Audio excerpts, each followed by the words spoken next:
Hello friends, welcome to our channel breaking news. तो यार आज की वीडियो हमारी होने वाली है इकोनॉमी के ऊपर, और इकोनॉमी का लॉकडाउन का इकोनॉमी पे क्या असर होने वाला है। तो यार अगर आप इस चैनल पे नए हो यार, फटाफट से चैनल सब्सक्राइब कर देना है यार, और ये वीडियो लास्ट तक देखना। और मैं कोशिश करूँगा ये वीडियो यार बिल्कुल 5 या 6 मिनट के अंदर ख़त्म कर दूँ। तो मैं काफ़ी जल्दी आपको काफ़ी नई चीज़ें और अच्छी चीज़ें सिखाने वाला हूँ। तो यार ये वीडियो बिल्कुल लास्ट तक देखें। तो बिना कोई टाइम वेस्ट किए यार डायरेक्ट स्टार्ट करते हैं वीडियो। तो सबसे पहले जैसे कि मैंने बताया, हमारी वीडियो होने वाली है जीडीपी के ऊपर, या जीडीपी मतलब इकोनॉमी के ऊपर। जीडीपी बेसिकली आपकी इनकम होती है। जैसे अगर आप घर में रह रहे हो तो घर में ही रह रहे होगे मतलब, तो हाँ आपकी फैमिली के पास कुछ इनकम आती है ना, मदर फादर या आपकी कुछ इनकम होगी। तो ऐसी गवर्नमेंट की जो या हमारी कंट्री की एज अ होल जो वेल्थ होती है टोटल, उसको हम जीडीपी बोलते हैं। और वो इन 4 फैक्टर्स पे मतलब डिपेंड करती है। तो ये 4 फैक्टर्स क्या होते हैं वो डायरेक्ट हम देखते हैं। सी से होता है कंजम्पशन। कंजम्पशन को आप ऐसे मान सकते हो कि जैसे आप खाना खाते हो तो वो आपका कंजम्पशन है। आप फूड आइटम्स खरीद रहे हो, आप कार खरीद रहे हो, आप एसी खरीद रहे हो, तो पेट्रोल डलवा रहे हो कार में, तो ये सब आपका कंजम्पशन में आ जाता है। ठीक है।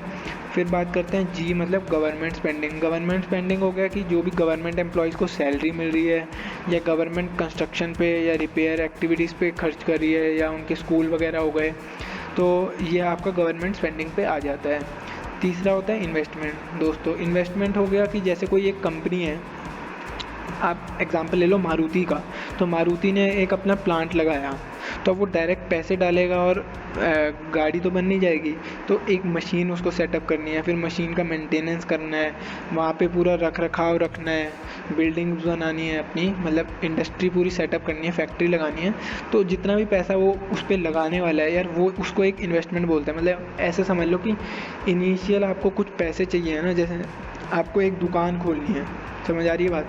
तो आप दुकान डायरेक्ट तो खोल नहीं लोगे, आपको इनिशियली कुछ 1 लाख 2 लाख रुपए चाहिए होंगे कि आप वो दुकान में सामान भरोगे, समझ आ रही है।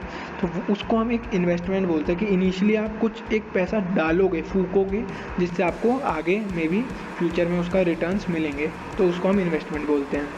और जो चौथा होता है वो होता है हमारा एनएक्स। एनएक्स मतलब है net export minus net import. तो इसमें होता क्या है, हम एक्सपोर्ट को तो हम ऐड कर लेते हैं, क्योंकि एक्सपोर्ट जो है मतलब आप सामान अपनी कंट्री से बाहर भेज रहे हो, तो पैसा आपके पास आ रहा है आपकी कंट्री में, तो इसलिए प्लस तो हो गया एक्सपोर्ट। बट जो इंपोर्ट होता है वो हम माइनस कर देते हैं, क्योंकि इंपोर्ट में क्या है कि आप खरीद रहे हो सामान किसी और कंट्री से, तो जो हमारे घर का पैसा है, हमारी कंट्री का पैसा है, वो दूसरी कंट्री में जा रहा है, तो इसलिए इंपोर्ट को तो हम माइनस कर देंगे। ठीक है। तो ये तो देखो, अभी तक मैंने बस आपको एक ओवरऑल स्ट्रक्चर बताया है। इकोनॉमी डिपेंड किन 4 पैरामीटर्स पे करती है, और भी आगे कॉम्प्लेक्स होता है, बट अभी के लिए हम सिंपल ही रखेंगे आज की वीडियो के लिए। बेसिकली इन 4 फैक्टर्स पे या 5 फैक्टर्स पे आपकी इकोनॉमी डिपेंड करती है। अब हम ये तो समझ चुके हैं इकोनॉमी डिपेंड कैसे करती है। अब हम डायरेक्ट देखते हैं इसका फटाफट से लॉकडाउन पे असर क्या होने वाला है, और इससे ज़्यादा कि आप लोगों की सैलरी कट तो नहीं होगी, उसके बारे में भी हम फटाफट से डिस्कस करते हैं। तो जैसे कि देख लो यार, इनकम आपकी डिपेंड करती है कंजम्पशन पे, आपकी इनकम नहीं, सॉरी, कंट्री की इनकम। तो अब कंजम्पशन जैसे कि आपको मैंने बताया क्या होती है। तो अब लॉकडाउन की वजह से काफ़ी सारे बंदिशें लग गई हैं, तो आप कंज्यूम नहीं कर पा रहे इसेंशियल फूड आइटम्स या इसेंशियल आइटम्स को छोड़ के। जैसे कि गर्मी के सीज़न में आप एसी खरीदते हो, फ़ैन खरीदते हो, कूलर खरीदते हो, तो वो अब उस लेवल्स पे नहीं जाएगा, मतलब वो पीक होती है स्टेज, बट अब नहीं होगा। आप कपड़े नहीं खरीदोगे, मतलब अभी क्योंकि लॉकडाउन की वजह से आप बाहर नहीं जा सकते ना, तो आप कपड़े नहीं खरीद रहे, चप्पल नहीं खरीद रहे, किताबें नहीं खरीद रहे, तो ये सब चीज़ें आपकी कंजम्पशन बेसिकली कम हो गई। तो इस वजह से आपकी जीडीपी पे डायरेक्ट इफेक्ट आएगा। कंजम्पशन कम हो जाएगी तो जीडीपी अपने आप कम हो जाएगी, समझ आ गई बात। फिर दूसरा पॉइंट है गवर्नमेंट स्पेंडिंग। तो गवर्नमेंट स्पेंडिंग से आपका अभी क्या होगा, क्योंकि लॉकडाउन की वजह से, इवन लॉकडाउन में आप इसको ऐसे बोल सकते हो, कोरोना वायरस की वजह से गवर्नमेंट ने अपने बाकी सेक्टर्स में काम लगभग अभी के लिए रोक दिया है, इसेंशियल सर्विसेज को छोड़ के, जैसे बिजली, पानी, इन सब विभागों को छोड़ के बाकी जगह गवर्नमेंट स्पेंडिंग लगभग उन्होंने अभी हाल फिलहाल के लिए रोक दी है। अभी सिर्फ मेडिकल या मेडिकल से रिलेटेड चीज़ों पे ही गवर्नमेंट स्पेंड कर रही है, मतलब रोड वोड अभी के लिए नहीं बन रहे हैं। ठीक है। तो गवर्नमेंट स्पेंडिंग भी अभी आपकी बाकी के सेक्टर्स में मेडिकल को छोड़ के नहीं हो रही है, तो इसलिए जीडीपी पे आपका असर आने वाला है, ऑब्वियस सी बात है। तीसरा पॉइंट है इन्वेस्टमेंट। अब इन्वेस्टमेंट का मैं हालांकि अभी कुछ कमेंट नहीं करना चाहूँगा, क्योंकि इन्वेस्टमेंट आप ऐसे नहीं कह सकते कि बस 2 महीने या 3 महीने कोरोना वायरस की वजह से इन्वेस्टमेंट आपकी इफ़ेक्ट हो जाएगी। डिले हो सकती है, हाँ ज़रूर डिले हो सकती है, बट उसका शॉर्ट टर्म में कोई मेरे को लगता नहीं है। इन्वेस्टमेंट का बेसिकली लॉन्ग टर्म में इफेक्ट होता है, तो शॉर्ट टर्म में मेरे को कुछ अभी के लिए नहीं लगता। तो इन्वेस्टमेंट अभी के लिए आप छोड़ सकते हो। और एक्सपोर्ट इंपोर्ट तो जैसे आपको पता ही है कि मेडिकल इक्विपमेंट्स के अलावा एक्सपोर्ट इंपोर्ट बिल्कुल अभी के लिए बंद हो चुका है। मेडिकल इक्विपमेंट्स या इसेंशियल फूड आइटम छोड़ दो तो एक्सपोर्ट इंपोर्ट बिल्कुल बंद ही है। तो उसका वो भी बंद है, तो उससे भी जीडीपी पे आपका नेगेटिव असर पड़ रहा है। तो अब बात करते हैं, जैसे हमने चारों पांचों पॉइंट्स देख लिए हैं, तो घूम फिर के नज़र सबकी कहाँ आती है, अब गवर्नमेंट पे। जैसे कि आपको पता भी होगा न्यूज़पेपर्स में यही आ रहा है कि अब गवर्नमेंट पैकेज दे या छोटे कारोबारियों को कुछ लोन प्रोवाइड करे या कुछ दे कि वो बूस्ट कर सकें, कि जैसे कोरोना वायरस ख़त्म होता है, क्योंकि कंपनीज अपने एम्प्लॉयज़ को तो सैलरी दे ही रही हैं, तो अब वो सैलरी कहाँ से ला रही है, अपनी जेब से ही दे रही है ना, तो अब वो पैसा कहाँ से आएगा। तो उनको बूस्ट करने के लिए वो चाहते हैं कि गवर्नमेंट पैकेज दे।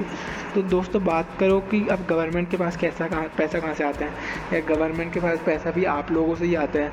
वो टैक्स कलेक्शन करती है, एक्साइज होता है या जीएसटी होता है, तो इन्हीं सब चीज़ों की मदद से ही गवर्नमेंट के पास पैसे आते हैं।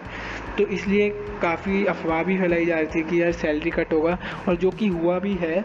हमारे खुद प्राइम मिनिस्टर ने अपना 30% तक इनकम जो है वो कट करा है। इवन प्रेसिडेंट और जो एमपीज़ वगैरह हैं उनके भी जो सैलरी है वो अप टू 30% तक कट होगा, और जो एमपी फंड है वो भी 2 साल के लिए सस्पेंड कर दिया गया है। बट मैं फिर से एम्फसाइज़ करना चाहूँगा इस बात को कि अभी गवर्नमेंट एम्प्लॉयज़ या किसी भी एम्प्लॉय के सैलरी कट को लेकर किसी ने कुछ नहीं कहा है, और हाल फिलहाल के नियर फ्यूचर में ऐसी सिचुएशन नहीं है। और होप करते हैं कि कोरोना वायरस फटाफट से चला भी जाएगा। हमारी सिचुएशन काफ़ी बेटर लग रही है, तो इस वजह से सैलरी कट के चांसेस बहुत कम ही हैं।